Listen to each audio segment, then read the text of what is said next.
Hi, today I would like to help you decide on how to choose the right paper shredder for your needs. You see, many people are confused with the different terminologies and features of a shredder and can't decide on how to select the right shredder.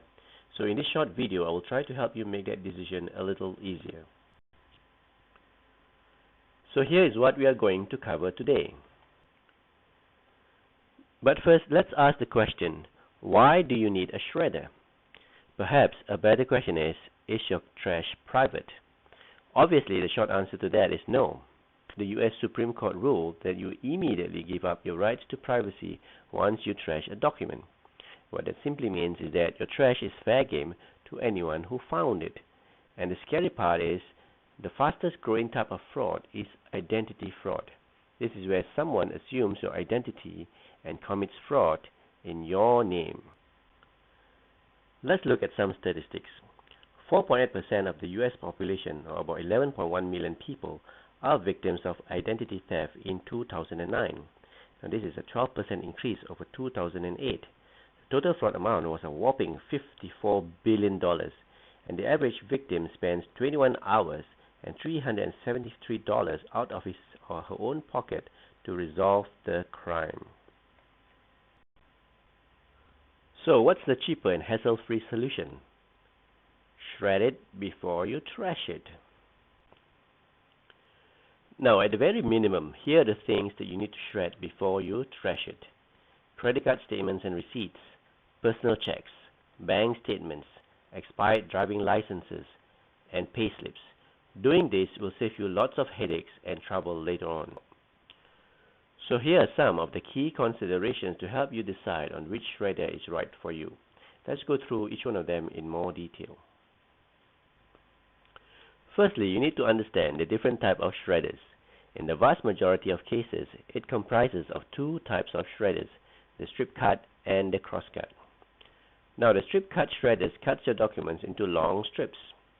The benefit of this type of shredders is that it is fast, so you can really shred a lot of documents quickly.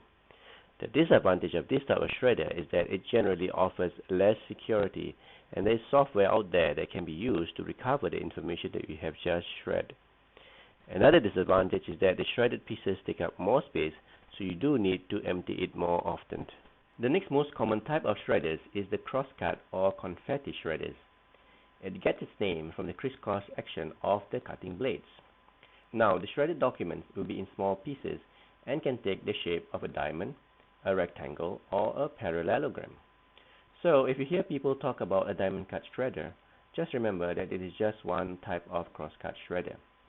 The benefits of cross-cut shredder is that it offers higher security compared to strip-cut shredders, as it is a lot more difficult to recover the information from the shredded pieces. It also generates a lot less volume of shreds, so generally you need a smaller bin size and less frequent need to empty the bin. The disadvantage is that it generally takes longer to shred the documents and may get heated up quite quickly, which means you may need to rest the equipment for a while after a certain period of operation. Next, we look at the category of shredders. The desk side, personal or small office shredders are shredders that you conveniently locate beside you. It is light, portable, and meant for occasional use. Typical shred capacity, which is the number of sheets of paper that you can shred at any given time, is about 2 to 8 sheets. The general office shredders are medium-sized shredders and are typical for most offices. The shred capacity ranges between 5 to 30 sheets of paper at a time. The departmental or heavy-duty shredders are typically found in large offices or government buildings. This is a higher-end shredder and meant for continuous use. Typical shred capacity ranges from 5 to 60 sheets of paper at a time. The industrial shredders are high-volume, continuous, daily-use shredders that you may not often see. This could be in factories or located in special rooms in very large organizations. Shred capacity ranges from 11 to around 450 sheets at a time. Next, we look at a very important consideration for buying a shredder, the sensitivity of your documents. The simple rule is this: the more sensitive the document is, the smaller the shredded pieces need to be. So, how small is small? Luckily, we have some standards to help guide us along. Now level 1 is for general or low security documents. You can see the two specifications here, one for crosscut and one from strip cut shredders. Level 2 is for internal low to medium security documents, typically for documents that may not be easily readable, such as poor quality photocopies. Level 3 is the minimum level I would recommend if you are serious about getting a shredder. This is a medium security level for confidential documents such as those personal information data that I mentioned earlier. Level 4 is for secret or medium to high security documents. This includes company confidential documents. You will notice that strip cut shredders no longer qualifies for this security level. Level 5 is top secret or high security. This typically applies to government and research institutions. The highest level is level 6. This is an ultra-secure, highest security level for military and other classified documents. So, for most ordinary people, level 3 is a sufficient level for a shredder that will give you a good price to security ratio. For most companies, a level 3 and preferably level 4 will normally suffice, unless you are in a high technology leading edge research company, in which case level 5 or even level 6 may be required. Besides sensitivity, the next important consideration is the frequency of shredding.